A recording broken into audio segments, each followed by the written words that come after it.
Welcome, everybody. My name is Stacy Matrazo, and I am the Executive Director of the Florida Wildflower Foundation. Thanks for joining us for today's webinar, Photographing Wildflowers for Beginners. For those of you not familiar with our organization, next slide, please. For those of you not familiar with our organization, our mission is to protect, connect, and expand native wildflower habitat through education, research, planting, and conservation. Next slide. Our work is made possible primarily through the sale and renewal of the Florida State Wildflower License Plate. These funds, along with donations and memberships, allow us to support and create projects that build awareness and knowledge of native wildflowers and plants throughout Florida. This is our old license plate. It is being phased out, but our new one has been on the road for several years and going strong. So we'd like to encourage those of you who find our programs valuable to consider getting that state wildflower license plate or becoming a member or making a donation. Next slide, please.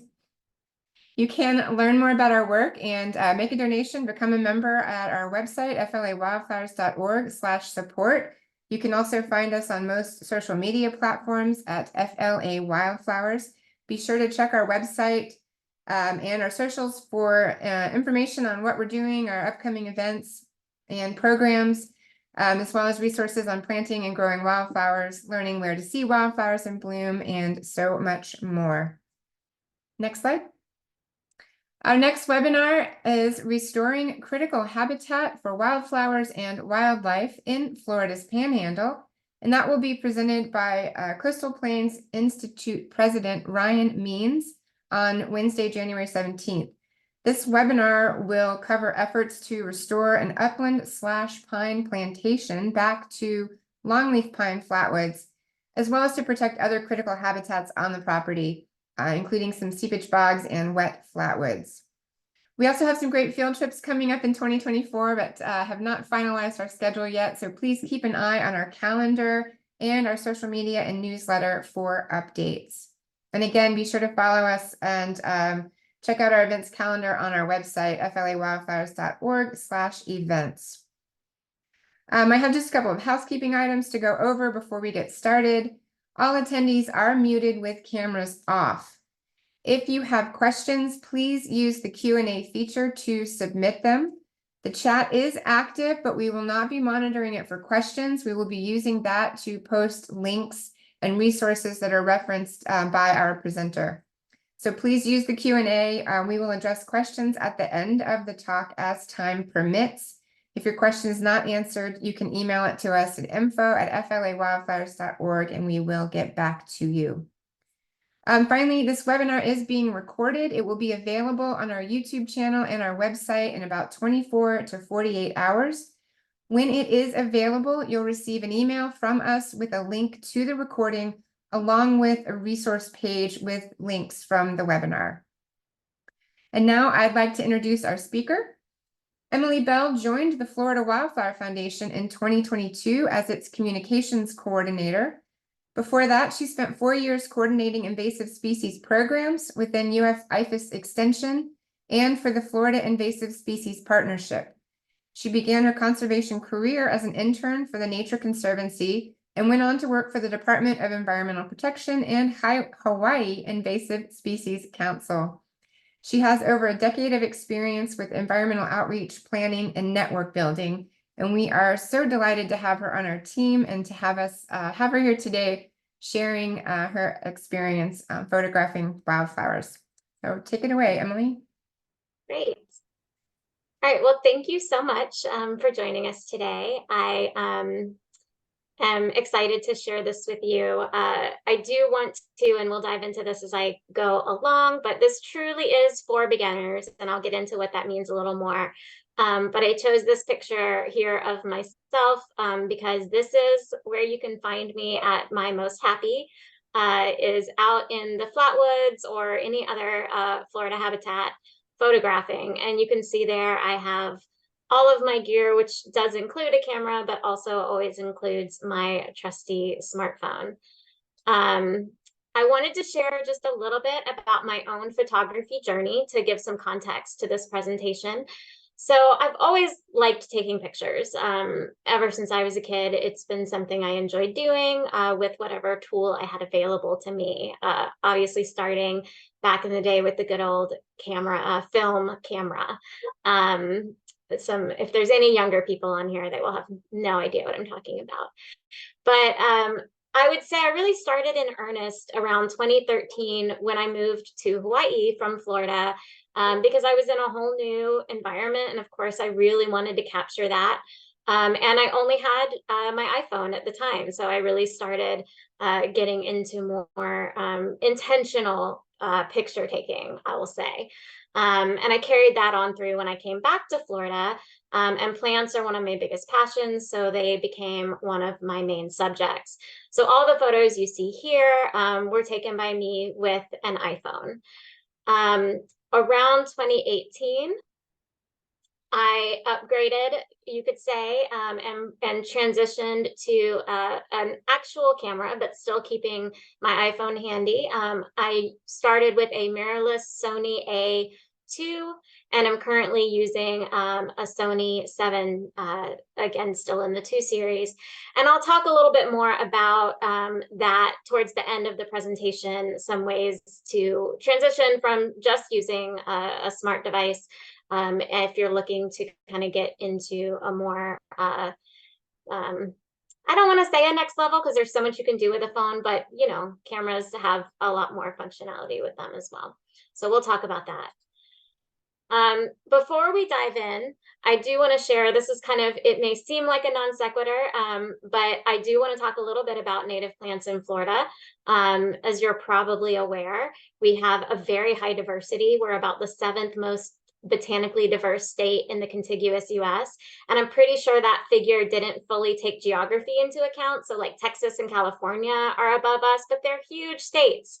So if we were as big as them, we probably would go up a little bit in the ranking. But essentially we have over 3,000 native plants, 230 of those are endemic, found nowhere else.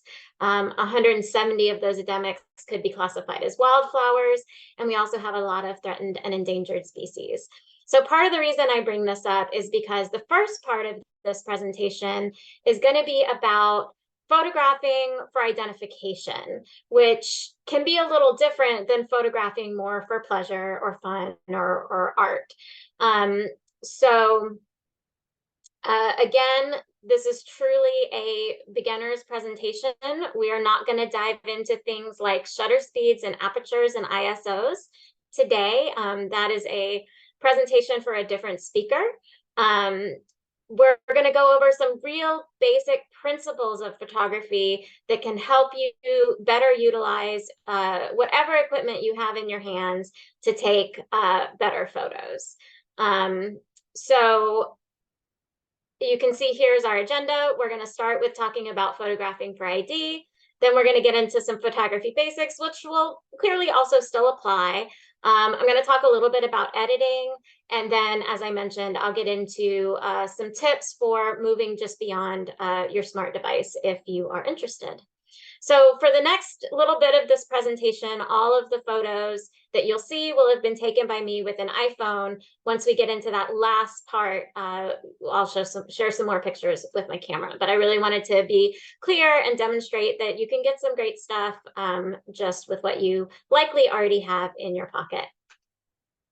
So why do I want to talk about photographing plants for identification as a separate subject? I have worked a lot with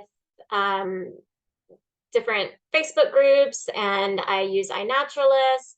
I need help identifying plants. I'm not a botanist. I am I'm a native plant enthusiast. I've been looking at them for a long time, so my knowledge is, I would say, intermediate compared to the real experts out there, but I am not a trained botanist. So every time I go out in the woods, I find new things that I want to know what they are.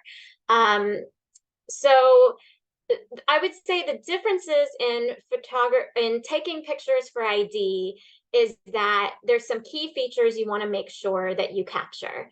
And you can see here in these pictures, my hands are in them. I'll explain why. You know, I'm less concerned about the aesthetic because my goal is that I want to capture an image that can be used to tell me what species this is. And I chose this plant because the plant pictured here, St. Andrew's cross, Hypericum hypericoides, because as you likely know, Hypericum is a large genus within Florida. So this is one I don't know, I can't tell them all apart when I'm in the field. So I need help with identification. So over here you can see, there's some key things you want to capture. A flower, if it's present. A fruit, if it's present, is helpful sometimes, especially in winter now in Florida, and especially up here in North Florida where I am, all you may have is fruit. Leaf shape, so you want to have a picture that demonstrates kind of what the leaf looks like.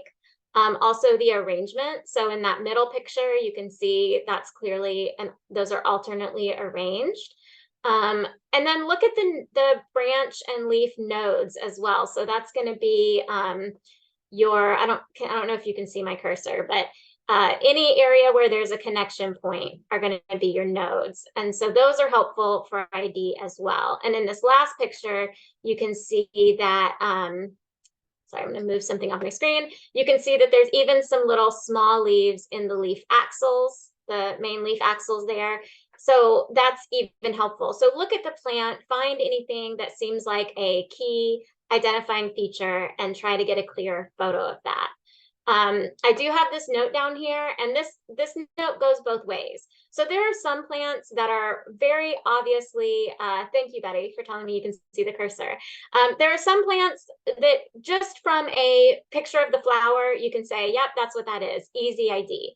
But there are many plants in Florida in which you have a genus that has a lot of different species and you need some more distinguishing features.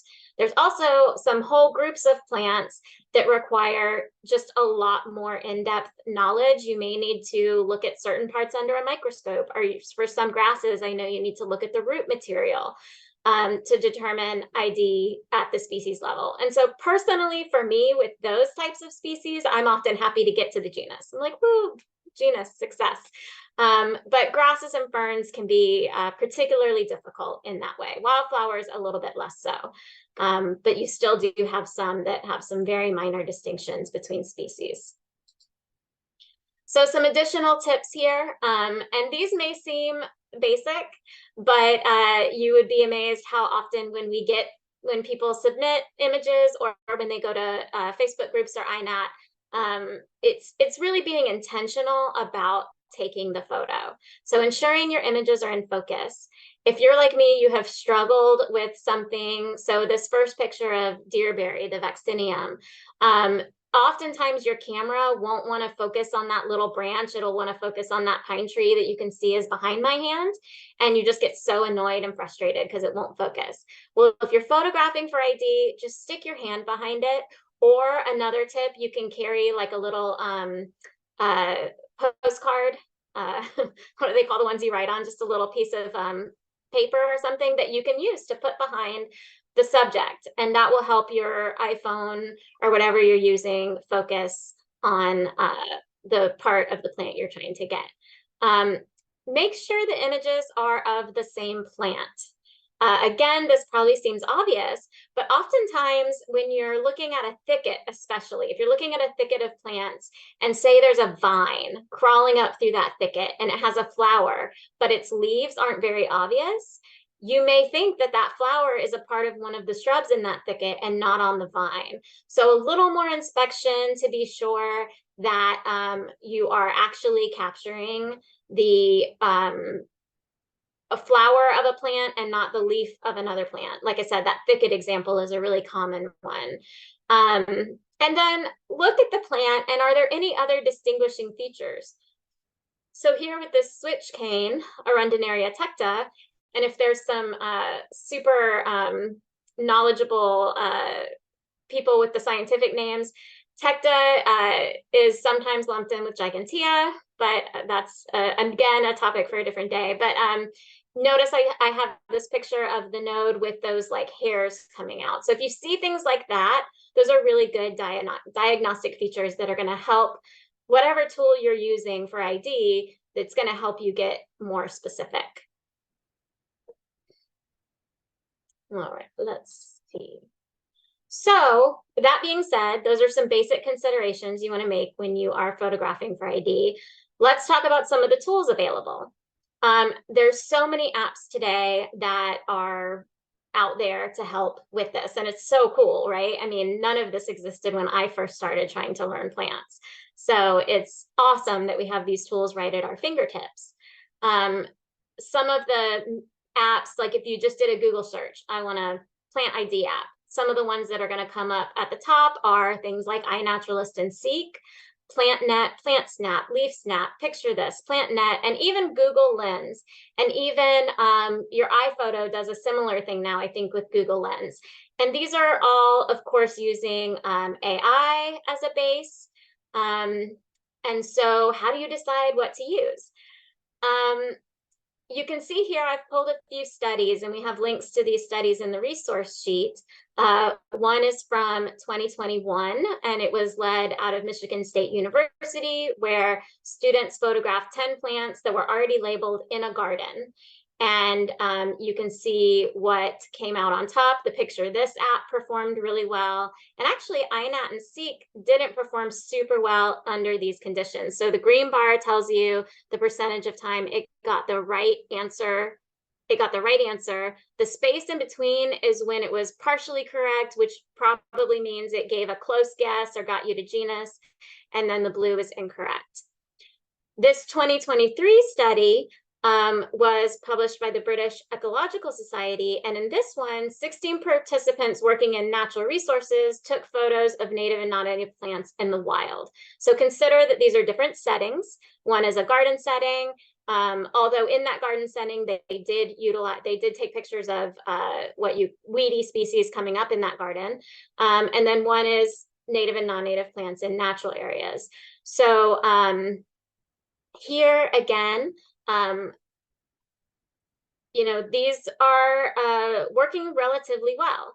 So the moral of the story for me is that, honestly, you really could use any of these apps to get you going in the right direction. But I will add the caveat that a number of these, like PlantNet, I believe, PlantSnap, LeafSnap, look a little more into what their purpose is too, because a few of them are really focused on ornamentals. So for example, I have a friend who is super knowledgeable in native plants, but is also a landscape architect who works with ornamental plants. And she uses Picture This for ornamentals and in her professional world, but in her natural world, she uses iNat. So we tend to recommend iNaturalist, and I'm going to tell you why. It is free and there are no ads, which is some of those apps have paid features. You got to pay to get more out of them, or they have ads. But one big thing about iNat that we really like is that you're contributing to community science. So here in Florida, iNat is used by FNA, that's the Florida Natural Areas Inventory, as well as FWC and some other nonprofits for their research projects. So they'll have projects, I've been messaged through iNat by FNA, says, hey, I noticed you had a entry of this, can I add it to my project? Or sometimes they can automatically get added to projects. So you can contribute to work going on in Florida. And you never know, there's so many good examples of, of just, I'm going to say, regular everyday folks, right, stumbling upon really rare things out in the woods. These researchers can't be everywhere all at once. And so when you enter it here for ID, you could also be, contributing to something broader than that. There's also expert verifiers built into iNat. So there's people who will, when you put your guess in or whatever iNat recommends, there are people who can come in and confirm that. And that's where you get to what would be called in iNat a research grade identification. You can also connect with other interested individuals. You can follow people on iNat, and really some of Florida's leading botanists are on there, and you can kind of go in and see what they're finding and looking at. I also, as a pro for it, is that it's all taxa. So a lot of those apps we looked at on that first page are just for plants. Whereas when I'm out in the field, and again, this is the context that we're talking today, right? We're talking about being out in the field, not necessarily in a formal garden setting or something like that. So when I'm out in the field, I'm going to see really cool insects on these plants. And I don't know what the insects are either. So with INAT, I can do both right there. Some potential cons, some downsides, in reading about it, it does require registration and an account that you have to create. I will mention that the Seek app uses INAT's AI. It's the foundation for the Seek app, but you don't have to register or create an account. So that's an alternative if you don't want to do that. And it does require a few more steps to submit a request. So some of the other apps, which full disclosure, I have primarily used INAT. I've used Picture This, very limited, but most of my experiences with INAT. But in reading about them, some of them you just open it right up, you take the picture, there's no additional steps. So those may be some potential drawbacks. Now I have a video here that I'm going to play that kind of just shows you the steps to putting in an INAT entry. I was hoping to kind of narrate the videos, but unfortunately, when we were testing this, apparently I start breaking up really bad during the video. So I'm going to play a little bit, pause, and talk a little bit. So hopefully we'll see how this goes.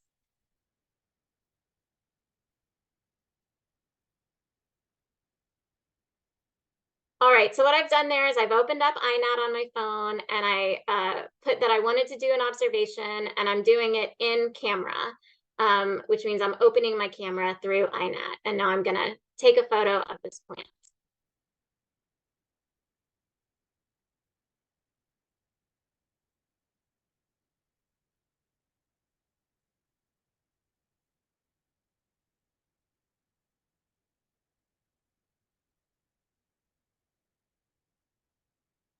All right, so I have taken my photo, and but I want to add more because I want to provide more detail.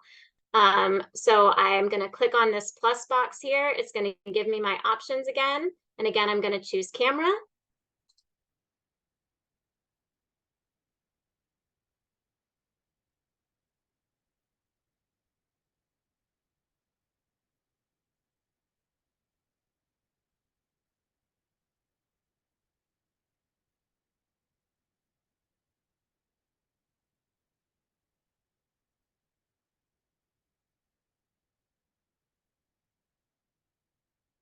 And I'll pause just real quick to say I don't know why this particular photo spaced so long when I did the video, so I apologize for a little bit of dead air here, but it's going to take us to the next step in a moment.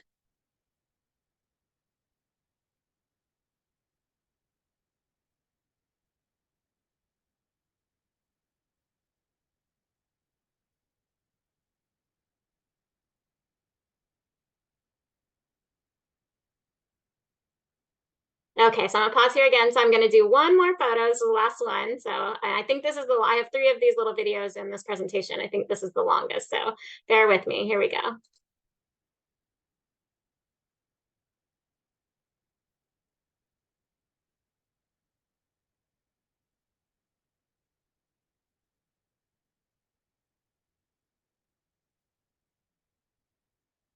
Okay, so now I'm happy with my 3 photos that I've entered, and I'm gonna click on this "What did you see?" view suggestions. You can see here it has auto-populated the date and time, the location, and there's some other settings in here as well. But the main things is the location. So I'm gonna ask it, I'm gonna press play.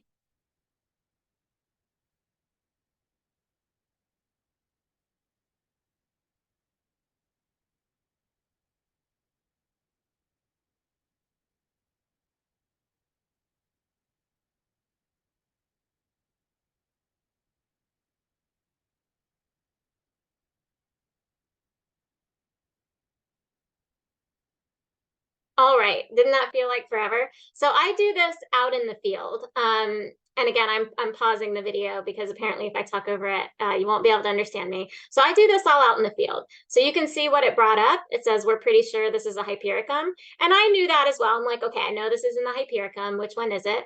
If you don't know the species, you can see the first three it gave me are hypericums. And then it did give me a non-hypericum, a Ludwigia, which is reasonable, 4-petaled yellow flower. But you can even tell from this picture, it looks quite different, right? So you can do a couple different things here, and these images next to this video kind of give you the different options. So I happen to know that this was Hypericum hypericoides, so I selected that top one, and you can see here that's my selection. And then someone did come in later and agree with my my assessment, and that's when I get stepped up to a research grade entry. Now, Coreopsis, again, another genus. I like totally honest, I'm out in the field. I can be like, yeah, that's a Coreopsis, but I don't know which one. So in this case, when I photographed this one, I wasn't sure. So I just put in that the genus was Coreopsis. I knew that. And that was in the suggestions it gave me. Later, this user came in, and I actually know this user, they're a pretty good identifier, came in and gave me a species suggestion.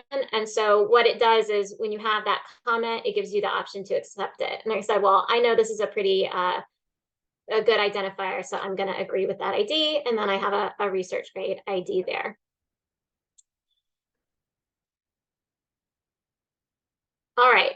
So that's kind of a, quick and dirty. Here's some apps you can use and some steps to, and then a deeper dive into INAT. I want to talk about another option that is out there, and that, both I utilize and also I look at and am a part of. So you can post photos online for ID, especially through social media. It can be a great tool, but there are some cons that many of you are probably well aware of.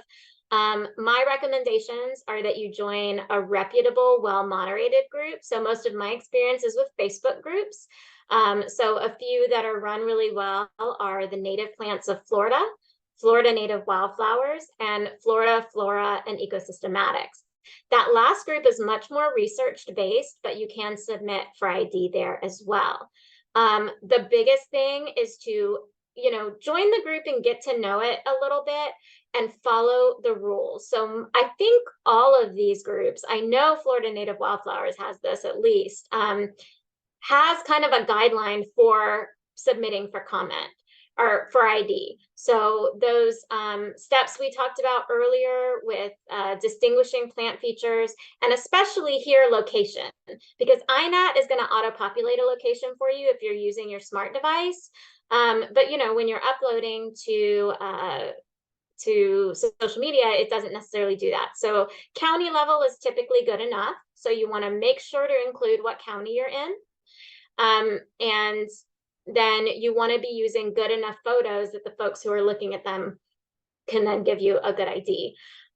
Here, oftentimes I will see that people will make suggestions from apps. They'll take the picture and run it through their own plant app and give you a screenshot. All of these tools we just talked about, to me, are always a starting point. I'm always going to do a little more due diligence. I'm always going to be curious to kind of make sure that's the right ID. And one thing I've noticed about the non-INAT and some of the other apps is that they will give you a species in the same genus, but that's only found in another part of the country or even the world. So there's a really good example of that. And unfortunately, I'm spacing on the actual species name right now, shoots, but it's a plant that there's a native one in Texas and there's a native one in Florida. And people, when it was in bloom, a lot of people were posting it for ID, and people were using their apps, and it was giving the Texas one because it's probably more photographed, and it may even be in cultivation there where it's not here. So always take any identification with a grain of salt, and you may need to do a little more due diligence. But again, in these groups, you're also going to have really knowledgeable people. And so that's why I suggest getting to know the group as well. And there are some people who are going to give an ID and you're like, yeah, I can be pretty certain with that because I know that they're either a botanist or, a natural resource person who really knows their stuff. So from there, what I do once I've gotten an idea I'm relatively happy with, because part of my work, both for the foundation, but also just what I'm interested in, is once I've ID'd a plant, I kind of want to know a little more about it. So I'm going to go first to the Atlas of Florida Plants, and I'm going to look at what that's going to tell me is where it's vouchered. That's going to tell me a little bit. It's going to give me some additional links to some more diagnostic websites that are have a little more data on the plants. I'm also going to look to see if the Wildflower Foundation has a profile on it. And full disclosure, I did this before I worked for the foundation. We have an extensive list of plant profiles, primarily wildflowers, that give you a lot of good information on the plant. And so even when I started working in natural resources, I used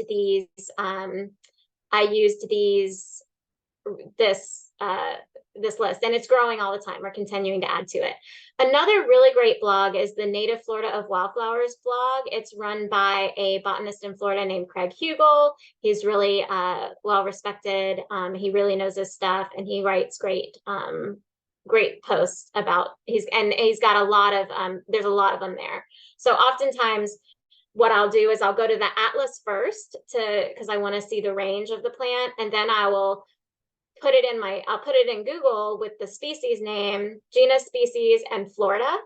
And then typically the first things that will come up if they're available are the Wildflower Foundation's plant profile and Craig's blog posts. And then there'll be some other stuff too. There's some other sites I look at.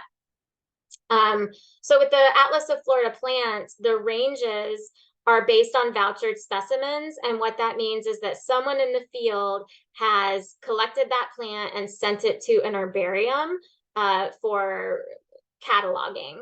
And so nowadays we can start using INAT a little for that too, because you can search for a plant in INAT and see the ranges where it's been reported. But again, both vouchered specimens and reporting our INAT are only as good as the amount of research that's been done in that area.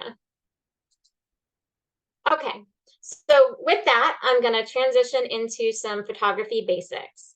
And this is going to be some things that are just going to, some intentional things to think about when you're out there photographing. So number one is composition.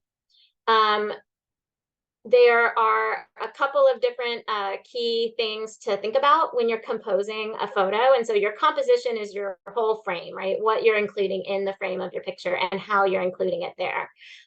So one principle that is really helpful is called the rule of thirds.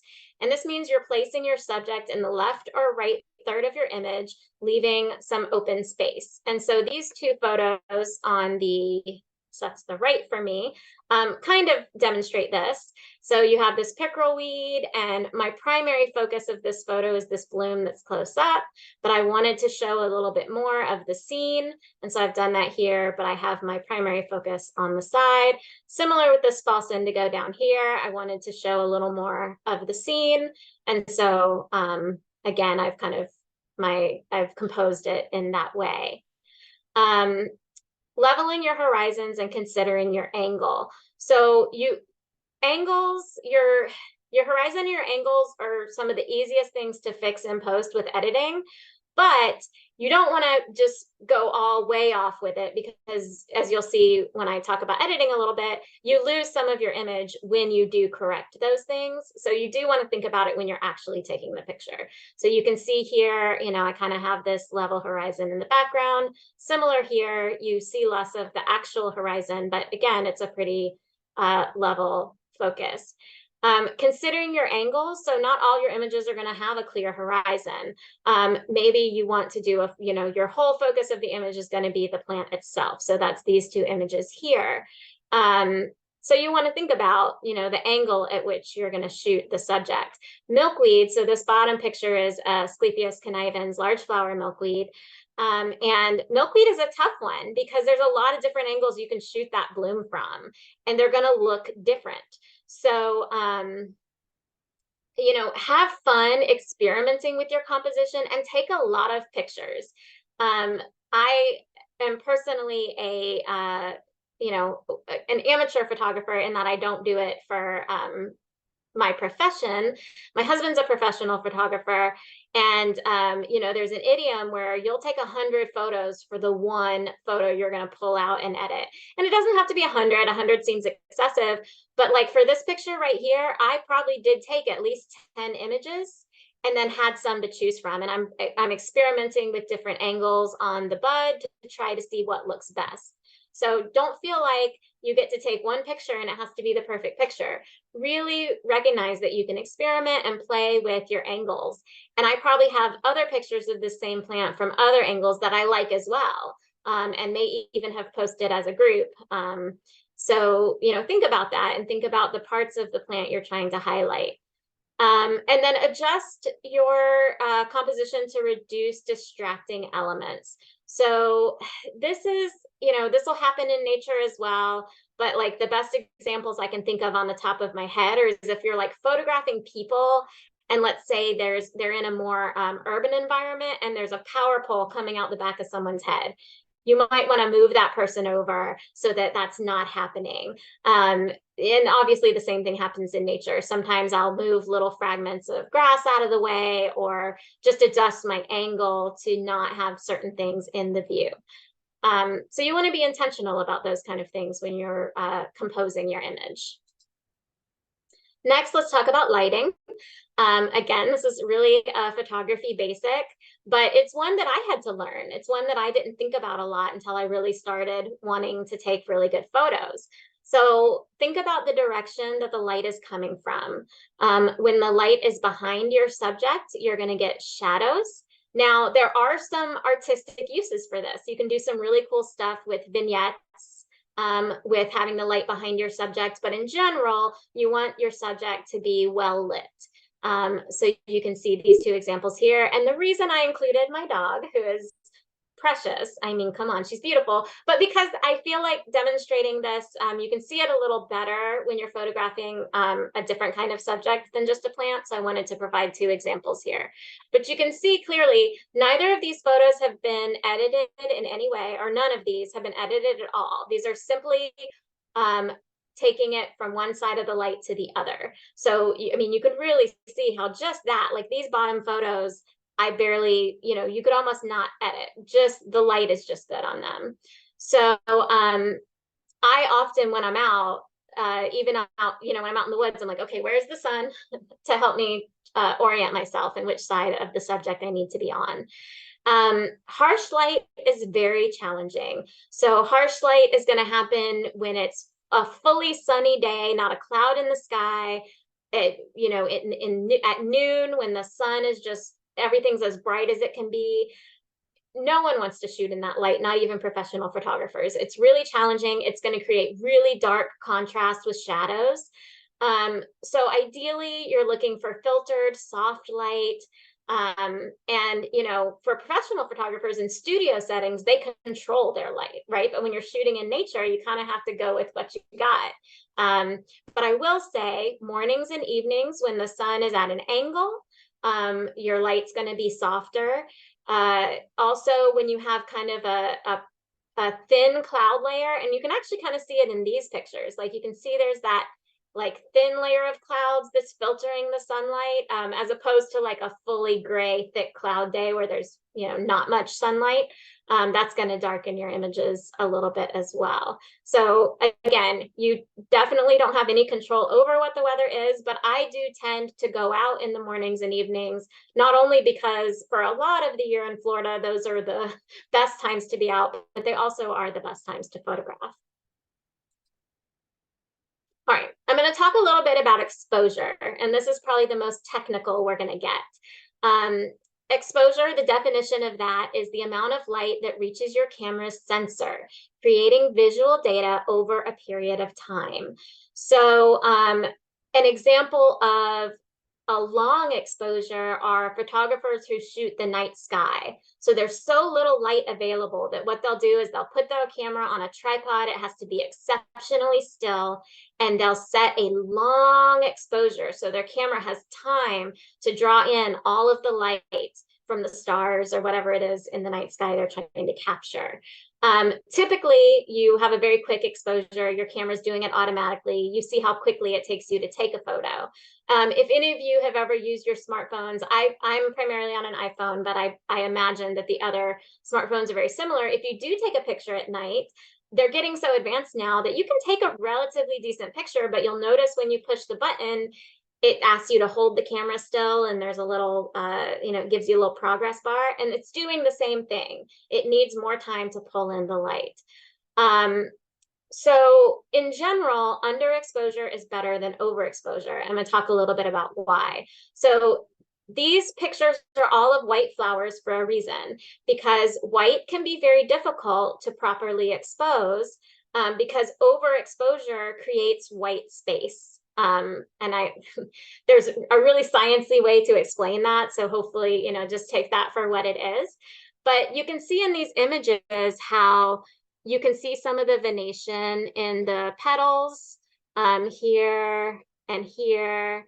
And that's because when I took the photo, and I'm going to show this in a minute, I did lower the exposure on the camera. It's one of the easiest things to adjust, I know, in an iPhone, and I would imagine it's similar in other smart devices. But in this photo of this pawpaw, I want you to look at the sky in the background. So the sky is overexposed because I'm focusing in on this flower, and I have all this white space. So the reason that underexposure is generally better is because there is no data here. So when I take this picture into editing, which these pictures have already been edited, but I can tell you it was overexposed from the get-go. There's nothing I can do in editing to pull out any detail from the sky because it is completely washed out. The camera has no visual data for that segment. And the same thing can happen with your white flowers. If it's super bright out, white tends to overexpose, and you'll lose all the detail in the petals, and you'll just have kind of a white mass. And there's nothing you can do in editing to pull that back because your camera doesn't have any visual data. So that's about as technical as I can explain it. So hopefully that's relatively understandable. Of course, you can do a deeper dive on exposure. But I find often with white flowers and yellow flowers, especially, I'm looking to pull down my exposure a little bit, especially if you have bright light. If you have filtered light, it's going to be a little less of a struggle with your exposure, but it is something you want to think about. All right, so I have another video here, and I'm gonna have to do the same thing, but I wanted to demonstrate a few of these ideas that I just talked about. So this is a dune sunflower. I did this morning. I'll go ahead and say, this is the original image, and this is my edited image. So there's very little difference here, a lot in part because I was shooting in pretty soft light, so my colors came out pretty well. I typically shoot images in oh my gosh, apologies, I'm losing my words. Not in this long orientation, which there's a specific term for that has completely eluded me, but I typically shoot in landscape mode, landscape, which is this longer. The reason, portrait, thanks. Portrait. So I typically shoot in landscape when I'm taking photos. I did this in portrait mode, mostly just because of taking this video. There's more you can see by recording it in portrait mode. I will say for social media purposes, if you're doing video, nowadays, if you're looking to post things like with Reels on Instagram and Facebook, or if you want to use TikTok, you want to shoot video in portrait mode because of the way those are translating into, if your purpose is to post them. But for images, I still typically stick to landscape. All right, so I'm going to play this. All right, so I want you may not have caught that, but as I got closer to the subject, there was a shift in my focus, and my camera automatically went into its macro mode. That's a relatively new setting within iPhones. They didn't always do that. So if you have an older iPhone, it may not automatically shift into macro, and you may not want it. So what you're going to see here, all you have to do if you didn't want it to go into macro is just tap that, and it'll turn it back off. It'll stay there though, so you can tap it back on. most of your smaller flower subjects, this is going to be helpful. But if you're shooting a larger flower, like a large hibiscus flower, you honestly may not want it to go into this mode. So it's good to be able to toggle that on and off. So I think in the next little part of this video, you're going to see.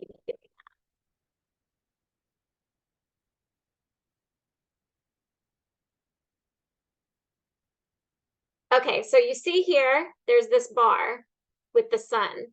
This is where I'm adjusting my exposure. So the way you get to this, which you can't see, is I tapped my finger on the center, because this is what I want to be the most in focus part of my picture, is really the whole flower. But if I get this, then I'm going to be doing pretty good. So I tap my finger there. It's going to give me my center of focus, and it's going to give me this little bar where I can adjust my exposure. If I pull it down, it's going to lower my exposure. You'll see the image get a little darker. If I pull it up, it's going to overexpose. So I think what I did here is experiment with that a little bit so you can see it.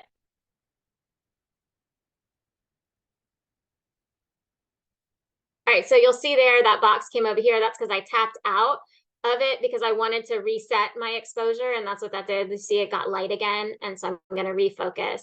And when it clicks, that's when I took a picture.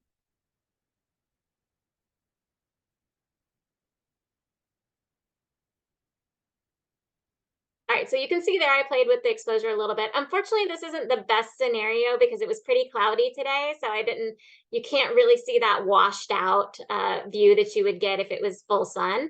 But bringing down, if I'm photographing this flower in full sun, bringing down that exposure is going to help bring out the detail in these petals. All right, so you can see there what I did is switch out. I turned off this macro, and I'm going to back away, and you'll see the flower does come back into focus.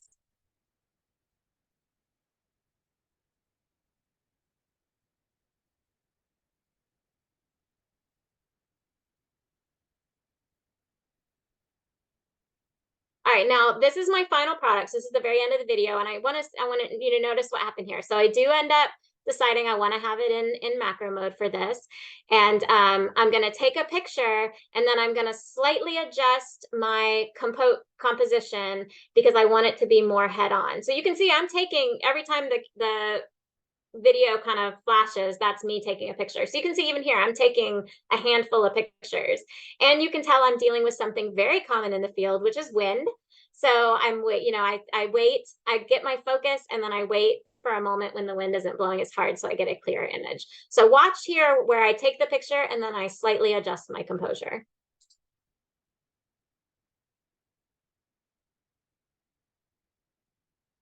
Okay, looks like I didn't get the last snap. I think I edited that out, but ultimately I took that picture slightly from the side, and I said, no, I want it more straight on. So and then this is that picture. So what you see here is what you see here, and then I edited.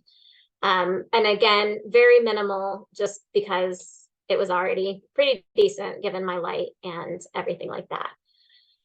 All right, so next steps, let's talk a little bit about editing. I edit all of my pictures. Very rarely will I post something straight from the phone or the camera. That doesn't mean I heavily edit every picture, but there's typically some adjustments I want to make. So I personally, this is another situation where there's a ton of options for editing. I do everything in my phone, and I'll talk a little bit about that when I go into going into other tools like a camera or something like that as well. So I use an app called Snapseed, which was developed by Google. I know you can get it on, I think, all smartphones. And I like it because for me, it is very intuitive. There are some presets. There's some some looks, some different filters, but then you also have your very basic things that you want to look at. So when I go in to edit a photo, I'm looking at checking my horizons and angles. Do I want to do some minor adjustments there? Probably going to do a little bit of cropping. My main tuning, I'm going to look at my brightness, contrast, saturation as your color, your brightness. A desaturated photo would be a black and white. And then sometimes I'm going to look at my shadows. If I was really struggling with the light or it was a darker day, I might pull up my shadows a little bit. If you pull up your shadows too much, you're going to get grain again, because in those shadows, your camera didn't get as much detail. And then I'm typically going to put a little bit of a vignette on it. So these are really basic. There are a few filters that I actually like and I'll use occasionally, but I always turn the settings down, and we're going to get into this a little bit more. So this is my last video. And again, thank you for bearing with me, because if I don't pause it, if I try to talk over it, you won't be able to understand me. So what you see here, and I did this purposefully because one note to think about, and I only mention this because it happens to me all the time, is you want to be sure to turn your brightness all the way up in most settings. Like typically I'm editing sitting on my couch in, kind of average indoor lighting. If I'm editing at night and it's dark, I may not need my full brightness on. But in general, because you're going to be adjusting things like your brightness and your saturation, you want to make sure you're seeing it as bright as it's going to be, so that you're not overcompensating just because your screen isn't showing you full brightness. All right, so here we go.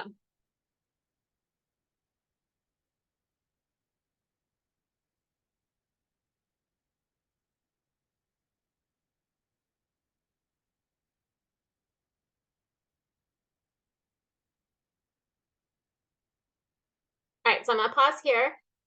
Depending on the type of photo I'm taking, if it's more of a landscape, I live on the beach, so I take a lot of pictures of the beach, and that's obviously a really clear horizon. So a lot of times I'll do, the reason that the check your horizons and angles is first is because a lot of times I will do that first. But in this case, we don't have a specific horizon we're focusing on. So I went straight into cropping.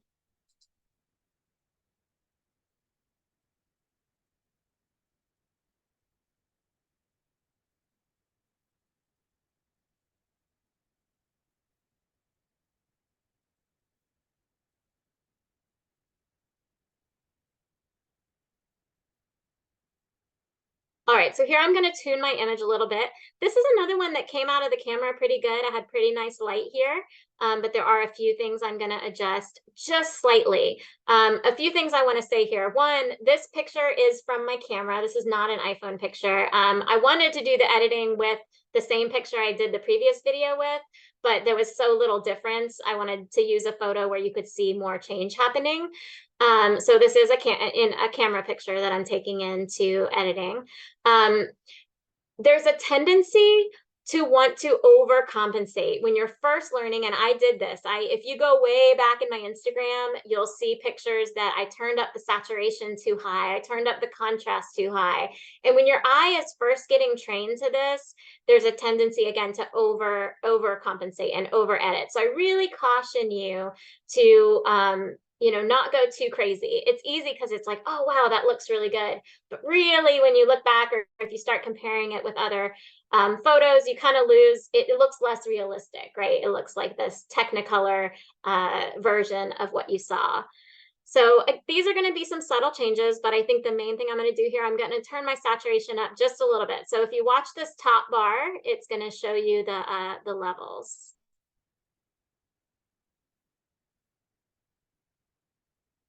I did highlights first. So that's a note, that's somewhere you can come to compensate for some of your exposure as well. So in those white flower pictures from the previous slide, one of the first places I'm going to go is to my highlights, and I'm going to bring my highlights down just a little bit. That's going to help for some of those brighter colors that tend to just overexpose. That's going to help bring a little more detail back out. So I did that here. You're not going to see it in this photo, unfortunately, but I typically do, especially when it's a bright day, I typically will bring my highlights down a little bit to bring out a little more definition in the flower.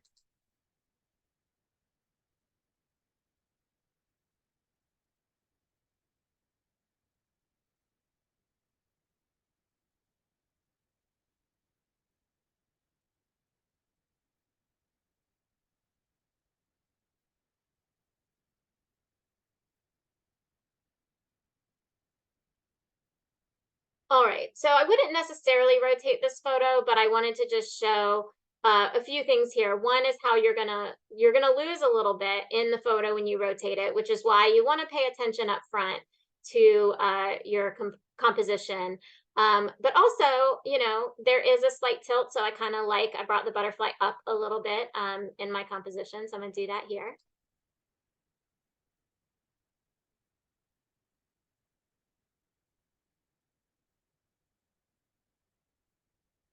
All right, I'm going to talk a little bit about adding a vignette. I add a small vignette to almost all of my pictures. Small isn't necessarily the right word, a light vignette. You can see a lot of times when you click on some of your settings, there's going to be an automatic. So it defaults to your outer brightness at a -50. To me, that's pretty low. If you pull this bar all the way out, it's going to be almost black around your subject. Again, that's not very natural looking. But the reason I want to pop a vignette into most of my pictures is because I do want my subject to come out just a little bit more than it does straight out of the camera or the phone. So I'm actually going to lighten my my outer brightness a little, and I'm going to bring it just a tiny bit of brightness into the center. And then what you'll see here is in this app, if you press on the picture, it'll show you like the before and after when you're in the settings. So that should show up so you can see the slight difference, but I still think it's, you know, I like it. I think it helps make your subject pop a little more.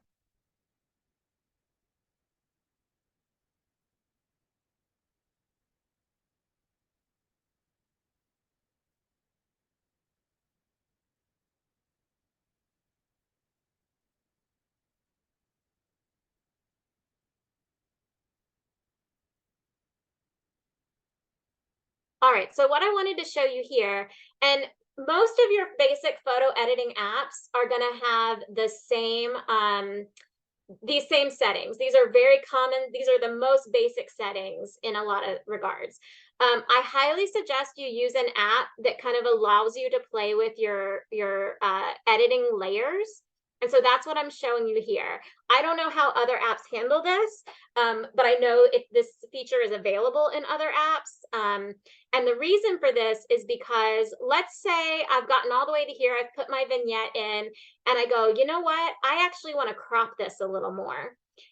If I crop now, if I do an additional edit layer in cropping this, I'm going to lose photo quality in the size of the photo itself, the file size, because I'm cropping from an already cropped photo. So what I would want to do is go all the way back down, and I think it is going to show me walking through this. I want to go back to my crop, my original crop, and adjust it. I don't want to crop again.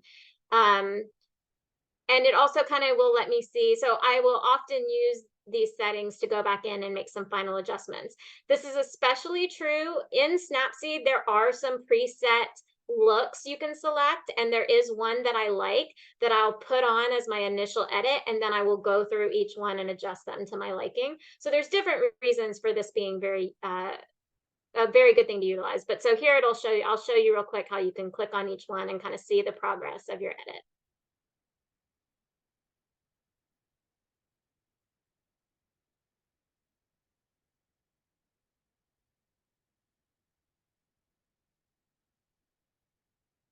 All right, so I was happy with it. I exported it.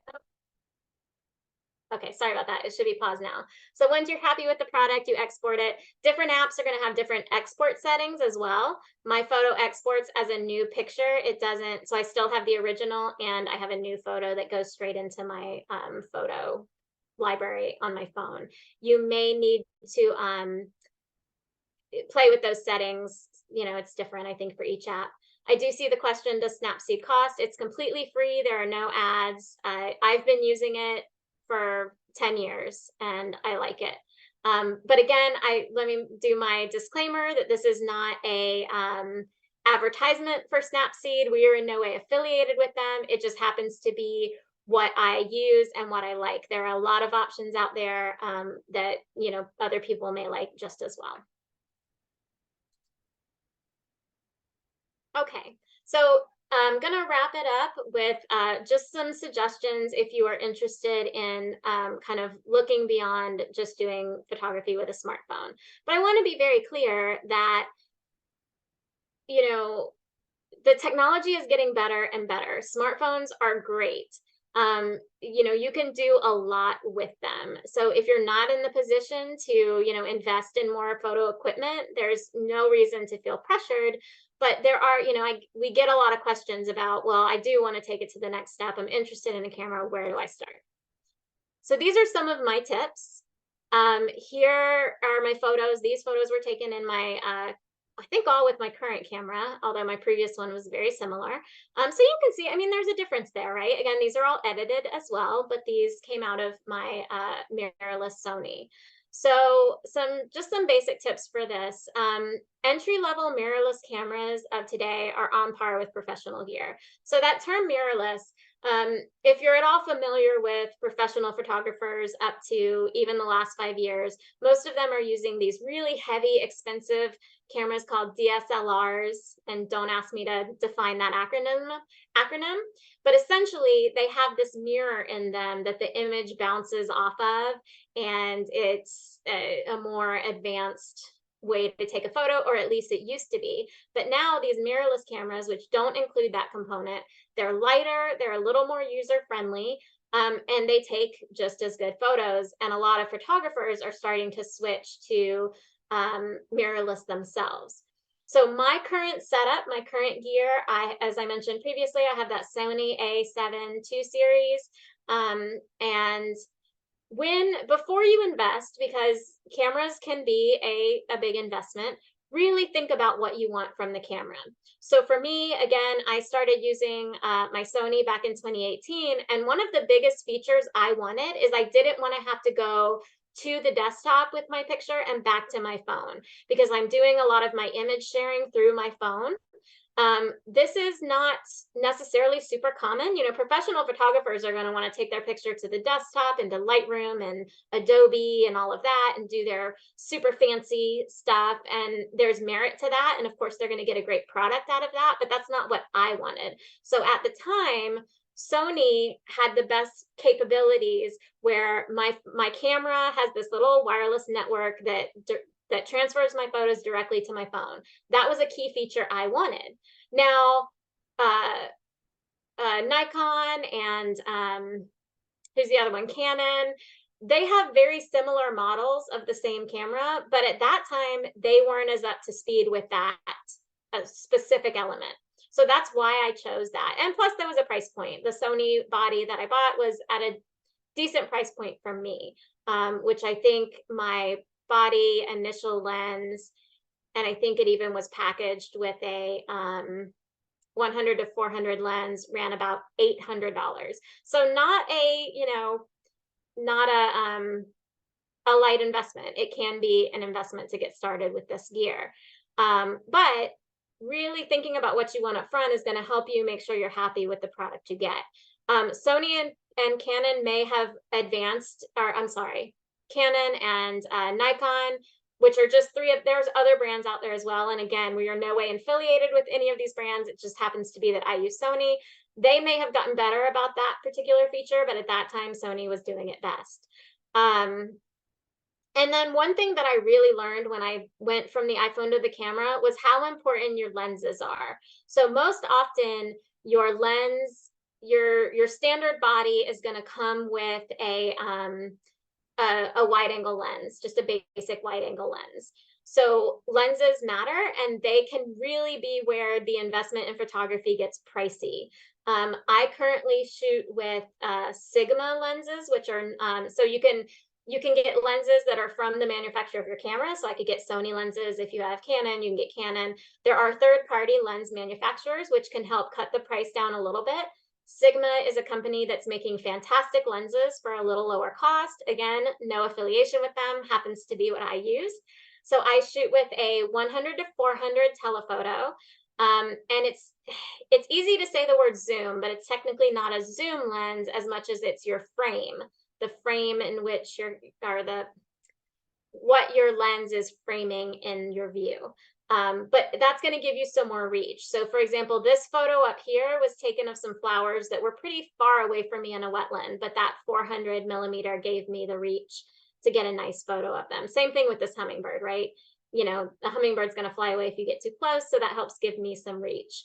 But what's nice about 100 and 400 is a great starter lens because one, it's going to be your most budget friendly that gives you any reach, but two, you can do some pretty good close-up work with it as well.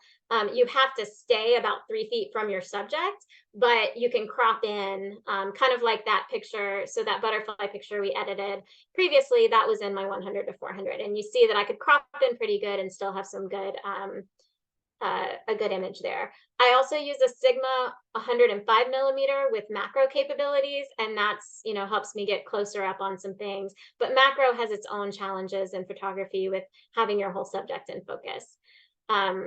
So those are really my tips for, you know, if you're looking to go further. The lenses can run you, you know, a lens can run like a standard Sigma is going to be like $700 to $1,000. So again, significant investment. But if you're really looking to, you know, get more into your photography, and you're able to do that, you can, you know, there's ways to do it. So with that, a quick plug just for myself. If you have any interest in following my photography, you can do that on Instagram at Emily Bell Photo. It's about 90% nature, Florida plants and animals, and 10% people and my dogs. So it's mostly nature, but if you do follow me, you will see a little bit of people and my dogs, but it's mostly nature. And then really though, you know, a lot of my photography now shows up on the foundation's website and our social media presence as well. And it's such a wonderful treat for me to be able to work in a space that I can share something that I love doing so much through my work life. So I will stop there. I think I went a little bit over time. So thank you again for listening. Thank you, Emily. And yes, we are incredibly grateful for your photography skills and how we benefit from them here at the foundation. We are a little bit over. I do see one question in the chat that I'll go ahead and pose, and then just to be mindful of time, we'll wrap up. Kate is asking how to deal with humidity fogging her lens. You have any suggestions about that? Yeah, that's a good question. I don't tend to struggle with that too much. I will say, you know, if your car is like super air conditioned and you go out into a humid environment, it's going to fog up initially. But for me, as soon as it acclimates, I don't have much fogging. So I don't know if that's due to the lens. I wish I could provide you more insight there. But I will say, you know, if you step out of your car and it fogs up initially, give it a minute to kind of acclimatize and have something to wipe the lens with. And once it acclimatizes, it shouldn't be as big an issue. That's been my experience. Great. Well, thank you. This has been really informative. I actually learned a few things about how to use my iPhone. Even though it's old, I'm now looking forward to updating to a new camera so I can get that macro lens. Thanks everyone for joining us. Again, if you appreciate our programs, we encourage you to become a member or get the State Wildflower license plate. You can find information on our website about how to do both. Please check our events calendar for our next webinar and our upcoming field trips.